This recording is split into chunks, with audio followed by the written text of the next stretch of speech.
அந்த ரிஹானா பேகம்ங்கிற சின்னத்திரை நடிகை அவங்க தான் அதை சொல்லியிருக்காங்க. ராஜ்கண்ணன் அதை பத்தி பேசல. அவங்க சொன்னது உண்மையா இருக்கும் விசாரிக்கணும். இல்ல ஓகே.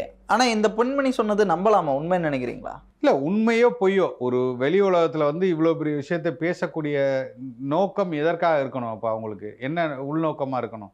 ஒருத்தர் வந்து சம்பந்தமே இல்லாம ஒருத்தரை பத்தி பேசணுங்கிற தேவை கிடையாது. அதனால அவங்களுக்கான எந்த ஒரு அவங்க வந்து முதல்ல யார் இது கொடுத்துருக்கா அப்படின்னா, கம்ப்ளைண்ட் கொடுத்துருக்கா அப்படின்னா ராஜ்கண்ணன் தான் கொடுத்துருக்காரு.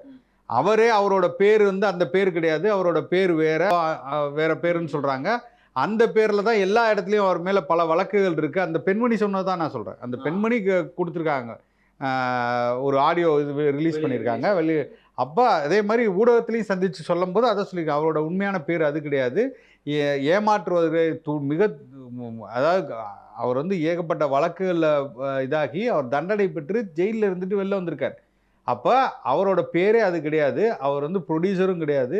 இந்த மாதிரி பெண்களை ஏமாற்றி இந்த மாதிரி தன் வழிக்கு கொண்டு வர்றதுக்காக இந்த செயல்களை மட்டும் இந்த குற்றச்செயல்களை மட்டும்தான் செய்து கொண்டு இருக்கிறவர் அப்படின்ட்டு. ஆனால் அவர் என்ன போய் கொடுத்துருக்காரு அப்படின்னா, இந்த பெண்மணி என்னை ஏமாற்றி கல்யாணம் பண்ணிக்கிட்டாங்க, கல்யாணம் பண்ணிக்கிட்டு என்கிட்ட இருக்கிற பணம் எல்லாத்தையும் வந்து பறிச்சுக்கிட்டாங்க அப்படின்னு அவர் ஆரம்பத்தில் கொடுத்துருக்காரு. இதை விசாரிக்க போன இடத்துல தான் இந்த பெண்மணி இப்போ நடக்கக்கூடிய தொடர்ச்சியாக நடக்கக்கூடிய இந்த நிகழ்வுகளில் போய் அவங்க போய் கம்ப்ளைண்ட் கொடுத்துருக்காங்க.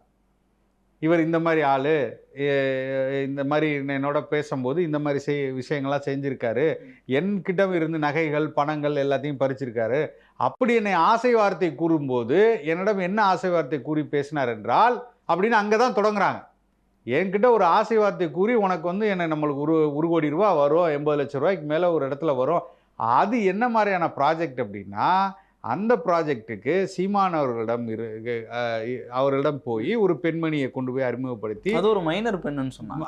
அது இதெல்லாம் நகைச்சுவையாக தான் இருக்குது கேட்கும்போது. ஆனால் செய்வாங்க இவர்கள்.